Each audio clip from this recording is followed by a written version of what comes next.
Olá, bem-vindos a esta exploração de ideias. Eu sou o André. E eu sou a Ana. Hoje a gente vai analisar juntos um material bem específico do editorial Quantum Docs, um vídeo que eles chamam de Pit Stop, Idealismo Quântico. Isso. E o ponto central desse material é tentar responder, o que seria exatamente esse tal de idealismo quântico. A nossa tarefa aqui é, desembrulhar essa ideia e ver como o vídeo conecta isso com a nossa experiência do dia a dia. Exatamente. A proposta principal que eles trazem é a de que nós mesmos estaríamos criando a nossa realidade. A cada instante. A cada instante. Sim. E isso ocorreria através de um processo que, segundo eles, está ligado à física quântica. Parece uma afirmação em tanto, né? Vamos investigar como eles defendem esse argumento. Certo, vamos começar a desempacotar isso, então. Como é que o editorial Quantum Docs define o idealismo quântico, logo de cara? Qual é, a base dessa ideia para eles? Bom, eles apresentam o idealismo quântico fundamentalmente como a ação da nossa cocriação, sabe? A ideia de que a gente não é só espectador, mas participa ativamente na construção do que a gente vive. Uhum. E eles buscam uma base para isso, conectando diretamente ao trabalho de Erwin Schrödinger, que no vídeo eles mencionam com uma pronúncia um pouco diferente, Erwin Schrödinger, mas claramente é o físico, e especificamente ao conceito dele do colapso da função de onda. Entendi.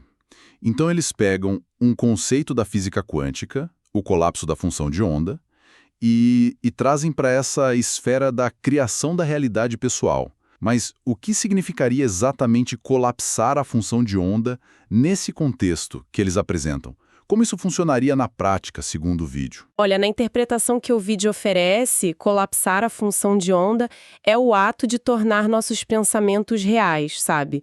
De manifestar eles no mundo concreto. Tornar real.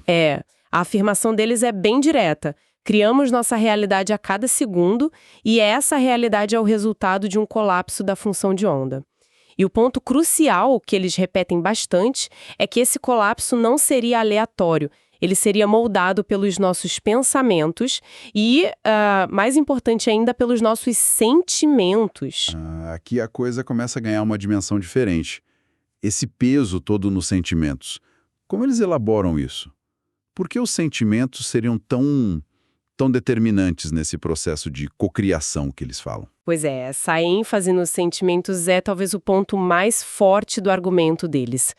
O material diz que alcançar uma boa conexão interna, que eles descrevem como uma conexão consigo mesmo, com o que chamam de hierarquia espiritual, e um equilíbrio entre coração e mente é o que permitiria que a realidade fosse criada da melhor forma possível.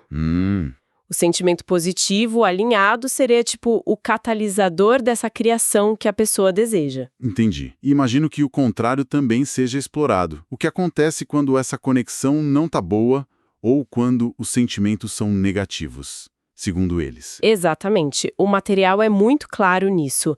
O inverso também vale. Pensamentos considerados ruins, sentimentos negativos, tudo isso também se manifestaria, afetando diretamente a realidade que a pessoa vive. Nossa. Eles chegam a usar uma palavra forte. A responsabilidade pela realidade criada, ou a culpa, nas palavras exatas do vídeo, seria inteiramente nossa. É como se a gente estivesse rodando um programa definindo nossa realidade e muitas vezes fazemos isso sem perceber, né? De forma inconsciente, sem notar o impacto dos nossos estados internos. Usar a palavra culpa nesse contexto é bem impactante mesmo. Coloca um peso enorme no indivíduo. E essa ideia de programação inconsciente, eles mencionam alguma consequência disso? Algum alerta? Sim, eles usam uma metáfora forte para alertar sobre os perigos dessa programação meio desalinhada, a de se tornar um fantoche de si mesmo. Fantoche de si mesmo. A ideia é que, ao não ter consciência ou cuidado com o que se pensa e principalmente sente, a pessoa estaria sendo, manipulada pelas próprias criações negativas, presa num ciclo que ela mesma alimenta sem notar.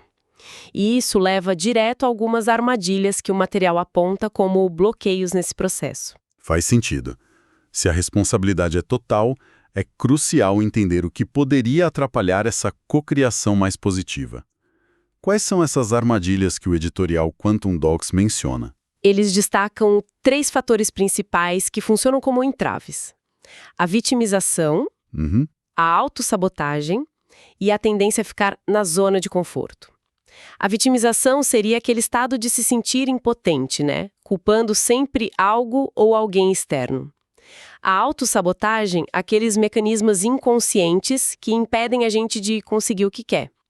E a zona de conforto, a resistência à mudança, mesmo que a situação não esteja boa. E como esses fatores se ligam à ideia de culpar o externo? O vídeo, ele amarra essa conexão. Sim, a conexão é direta.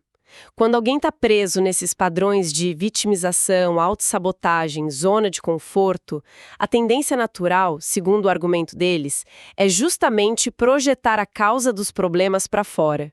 O vídeo usa exemplos até um pouco exagerados para ilustrar isso, falando em culpar o mundo, Deus, o universo. Lembro que você comentou uns exemplos curiosos.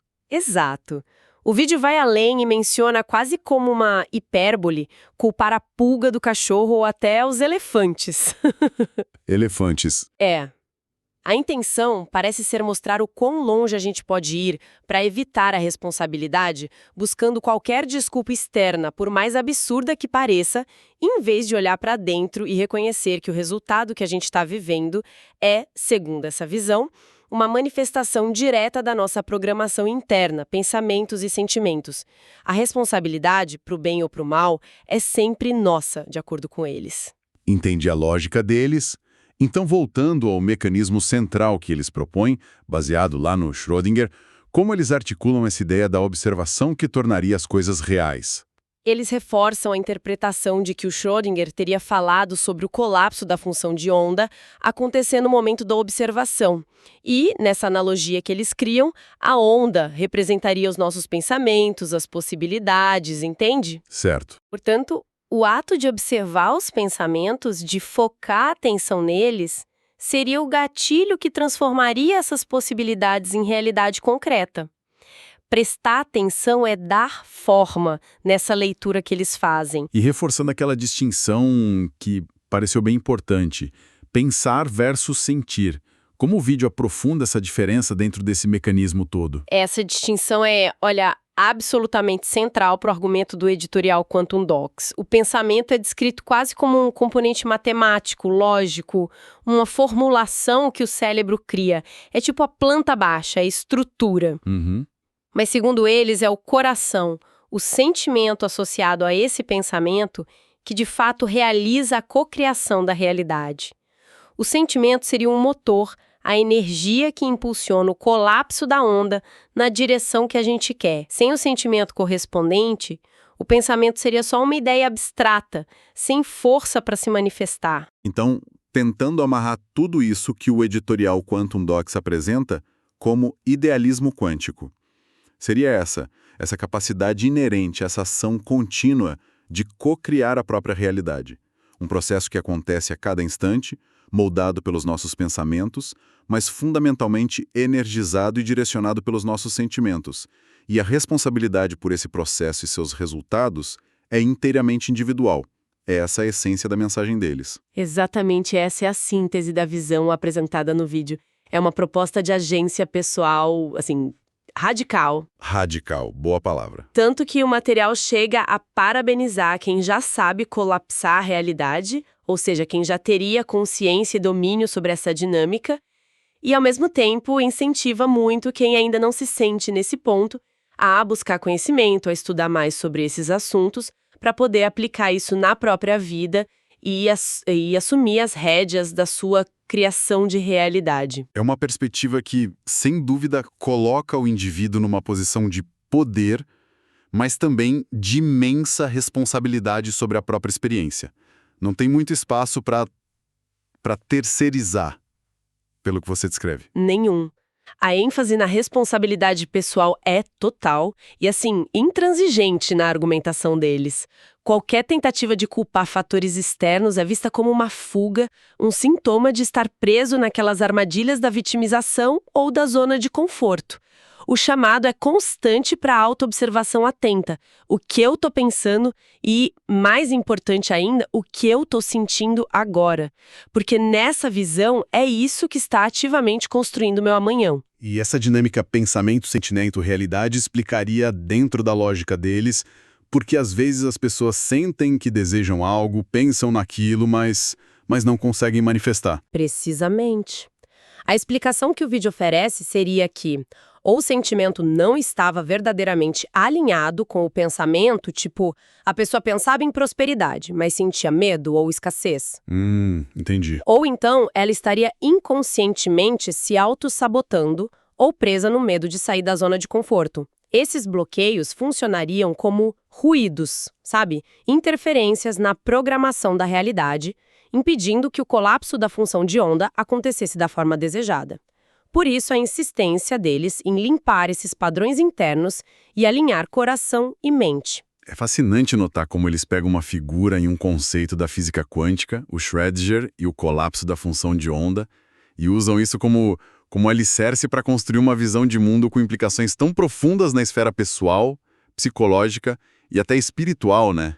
Já que mencionou em hierarquia espiritual. Sim, essa é uma abordagem que a gente vê bastante em materiais que buscam criar pontes entre a ciência moderna, especialmente a física quântica, e conceitos ligados à consciência, espiritualidade ou desenvolvimento pessoal. Certo. Pega-se um termo ou princípio científico muitas vezes tirado do seu contexto original, técnico, e dão um significado mais amplo, metafórico, para explicar fenômenos da experiência subjetiva ou esses mecanismos de criação da realidade pessoal. É fundamental ter clareza que esta é a interpretação específica do editorial Quantum Docs, a leitura deles sobre esses conceitos. Sim, a lente deles. Exato. E não necessariamente reflete o consenso científico ou a intenção original dos físicos, como o Schrödinger, quando desenvolveram suas teorias. O próprio vídeo não entra nos detalhes técnicos da física, usa o conceito mais como um pilar para a filosofia deles. Exato. É a lente particular do editorial Quantum Docs sobre o tema.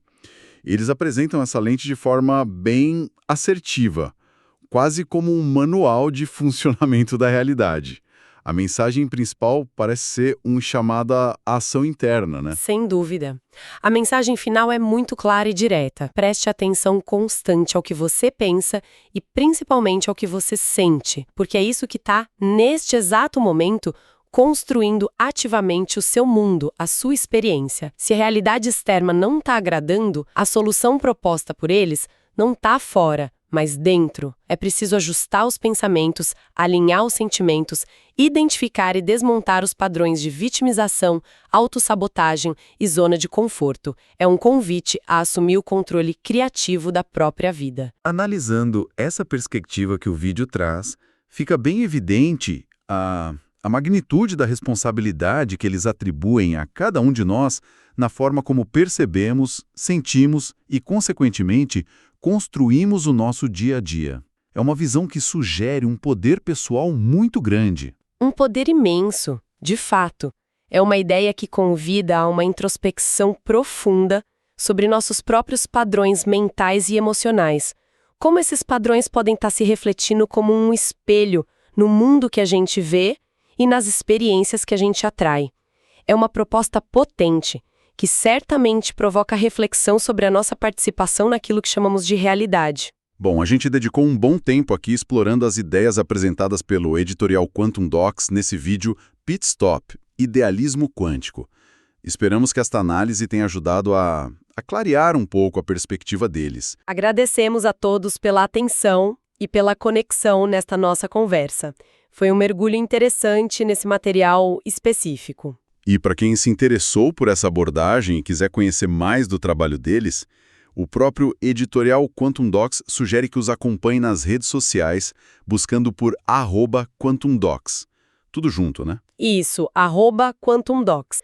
E também mencionam um site que é go.quantumdocs.com. go.quantumdocs.space, para quem quiser explorar mais o conteúdo que eles produzem. go.quantumdocs.space. Ótimo. Para encerrar, então, deixamos uma pergunta no ar. Algo que vai um pouco além do que foi dito explicitamente no vídeo, mas que se conecta diretamente à ideia central deles.